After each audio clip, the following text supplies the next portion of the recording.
A plane crosses northern Guatemala at low altitude. Below, unbroken jungle.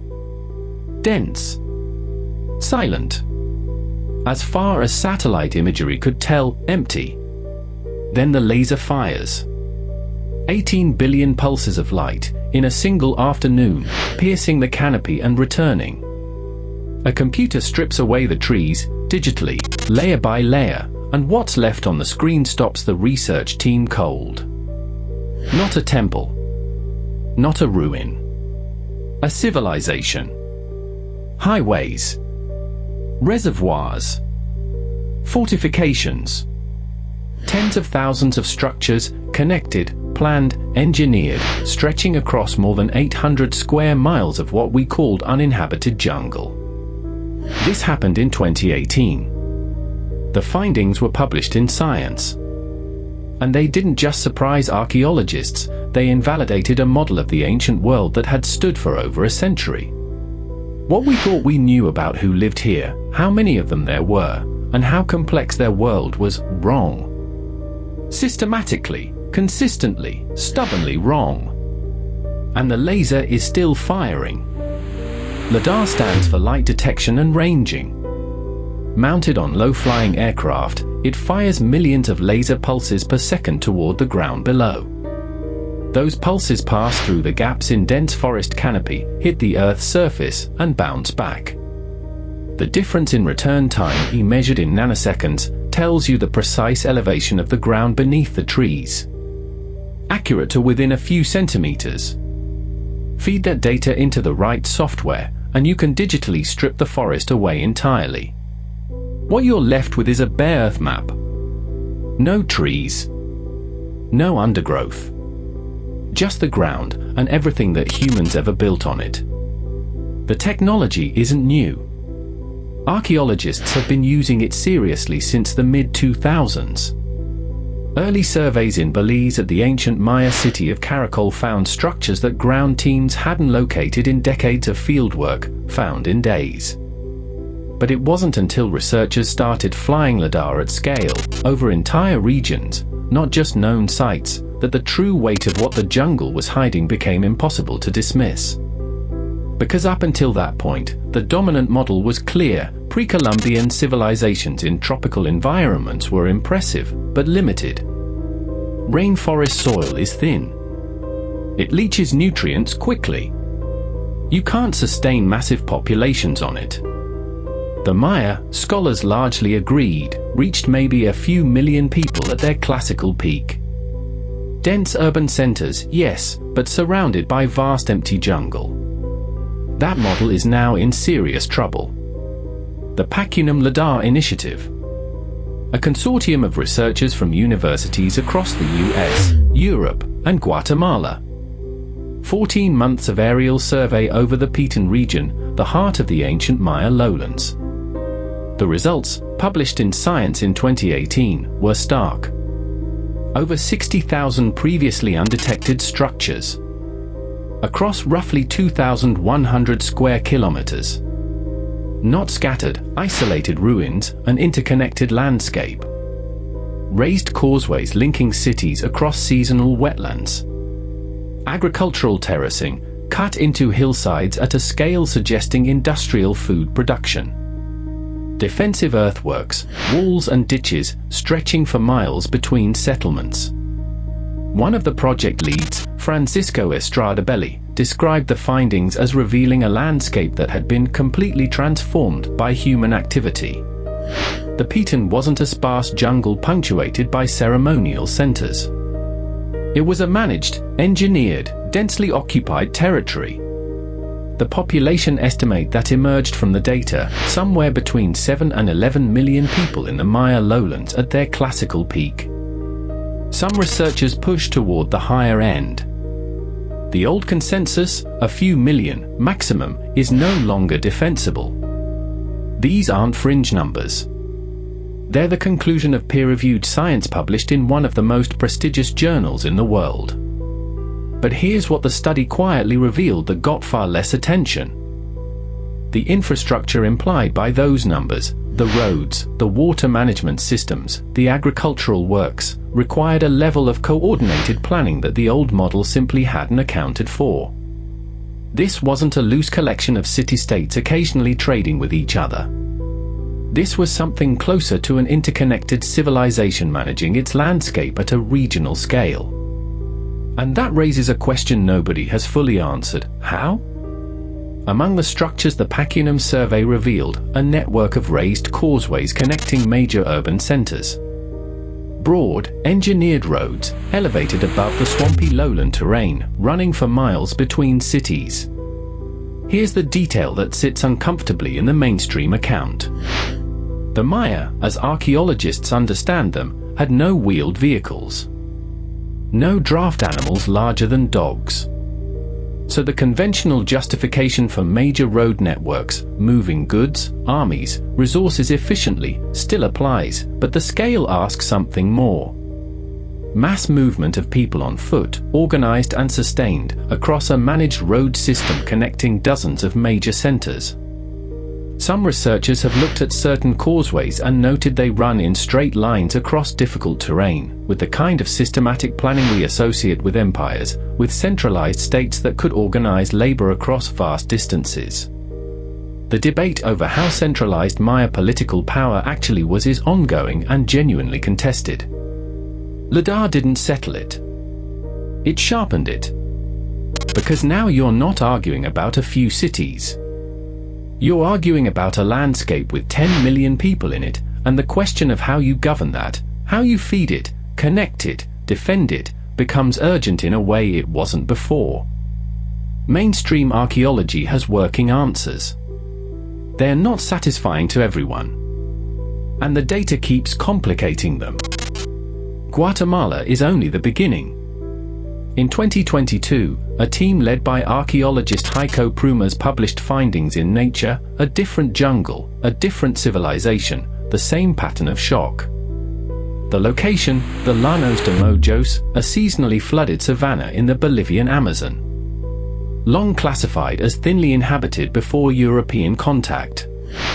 Part of what researchers for generations called the pristine Amazon, the notion that the South American rainforest was essentially untouched, a wilderness without cities. LiDAR revealed something different. Two large settlement sites belonging to what's now called the Kasarabe culture, active roughly between 500 and 1400 CE. One of the sites covers over 100 hectares. Both are connected by a network of raised causeways and canals extending across the landscape. The structures include large conical and U-shaped earthwork platforms, monumental architecture, in a region where monumental architecture wasn't supposed to exist. This wasn't a new argument. Researchers like Anna Roosevelt had been challenging the pristine Amazon narrative since the early 1990s, documenting pre-Columbian population densities and earthworks that the dominant model couldn't explain. For decades, those arguments were treated as outliers. LiDAR made the outliers undeniable. And here's the part that should stop you cold. If both the Maya lowlands and the Bolivian Amazon, separated by thousands of miles, were hiding urban civilizations at this scale, what does that mean for every other stretch of tropical forest we've surveyed only from the surface? Damian Evans and his colleagues ran LiDAR over the Cambodian jungle and found that Greater Angkor, already known as the largest pre-industrial city complex ever identified, was even larger and more elaborate than anyone had mapped. The known monuments were the center of something far wider. Everywhere the laser looks, the world gets bigger. More complex. More populated. The direction of travel is unmistakable. Let me be direct here, because the title of this video makes a claim that needs to be handled honestly. There is no conspiracy. The researchers running these LiDAR surveys are career academics. They publish in Nature and Science. They present at conferences. They fight over grants and peer review each other's methodology. This is normal science. What is real, and documented in the academic literature itself, is something more mundane and, in some ways, more troubling than conspiracy: institutional inertia. After the Pakinam results came out, a number of prominent Maya scholars pushed back. They argued the structure counts were overcounted, that not every raised mound represents a building, that density estimates were being extrapolated too aggressively across the full survey area. A 2019 response paper made these critiques formally, in print. That is healthy science. It should happen. It's supposed to happen. But here's the pattern. Every time there's a revision, every time the debate settles at a new point, it moves in one direction. The populations were larger than we said. The cities were more sophisticated than we modeled. The territory these civilizations managed was wider than we admitted. No survey, in any tropical region, has come back and told us we overestimated. It has never gone that way. And the researchers most resistant to upward revision are, consistently, those whose careers were built on the older, smaller models. That's not a conspiracy. That's how human institutions work. It doesn't require bad faith. It just requires the normal weight of professional investment in existing frameworks. The problem is that institutional inertia has a cost. When we systematically underestimate the scale of ancient civilizations, we ask the wrong questions about their collapse. We design inadequate conservation policy for sites we haven't mapped. We allow entire cities to be bulldozed for agriculture before we even know they're there, which has happened, repeatedly, in the Maya lowlands. The laser is faster than the institution. And the gap between what the data shows and what the textbooks say is still wide. Here's the anomaly that sits at the center of all of this, and it's the one nobody talks about enough. These civilizations didn't just exist. They collapsed. The Maya classical period ends in what some researchers describe as one of the most dramatic demographic collapses in human history, millions of people, gone from the landscape within a few centuries. The Kasarabe culture disappears. The Khmer Empire contracts from a city of 1 million to jungle ruins. The mainstream explanation invokes a familiar combination: climate shifts, prolonged drought cycles, internal warfare, ecological exhaustion.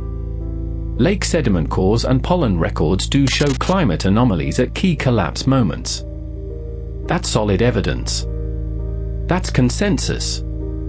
But here's what the scale of these revelations adds to that picture. If the populations were that large, if the landscape modifications were that extensive, the collapses weren't just political failures. They were civilizational extinctions. Millions of people, and the entire infrastructure of the world they built, consumed by jungle in a time frame that, geologically, is almost nothing.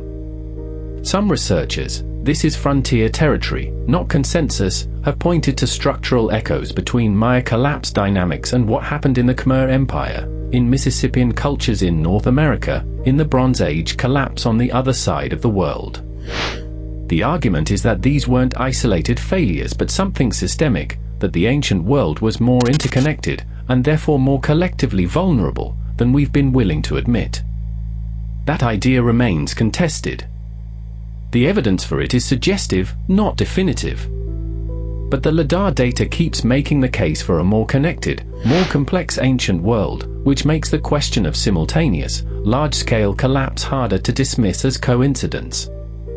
So here is where we actually stand. LiDAR has confirmed, in peer-reviewed science, not speculation, that the ancient world was far more populated, more engineered, and more sophisticated than a generation of textbooks acknowledged. That's the fact. What remains genuinely open is the interpretation. The nature of the political systems that manage these landscapes. The mechanisms of collapse. The degree to which distant civilizations knew about each other, influenced each other, failed for connected reasons. And, the question I keep returning to, if we missed 10 million people in the Guatemalan jungle, if we missed entire cities in the Bolivian Amazon, if Greater Angkor turned out to be larger than we'd mapped for decades. What else is still under there? Every year, another survey. Another patch of forest. Another city that wasn't supposed to exist. The laser is faster than our assumptions. And our assumptions keep losing. Tell me what you think is still buried. Not as metaphor, literally. Where does the next LiDAR survey surprise us? Leave it below. Because I genuinely don't know the answer. And if this changed something in how you see the ancient world, the next video is about a collapse that no model has cleanly explained. It's on screen right now.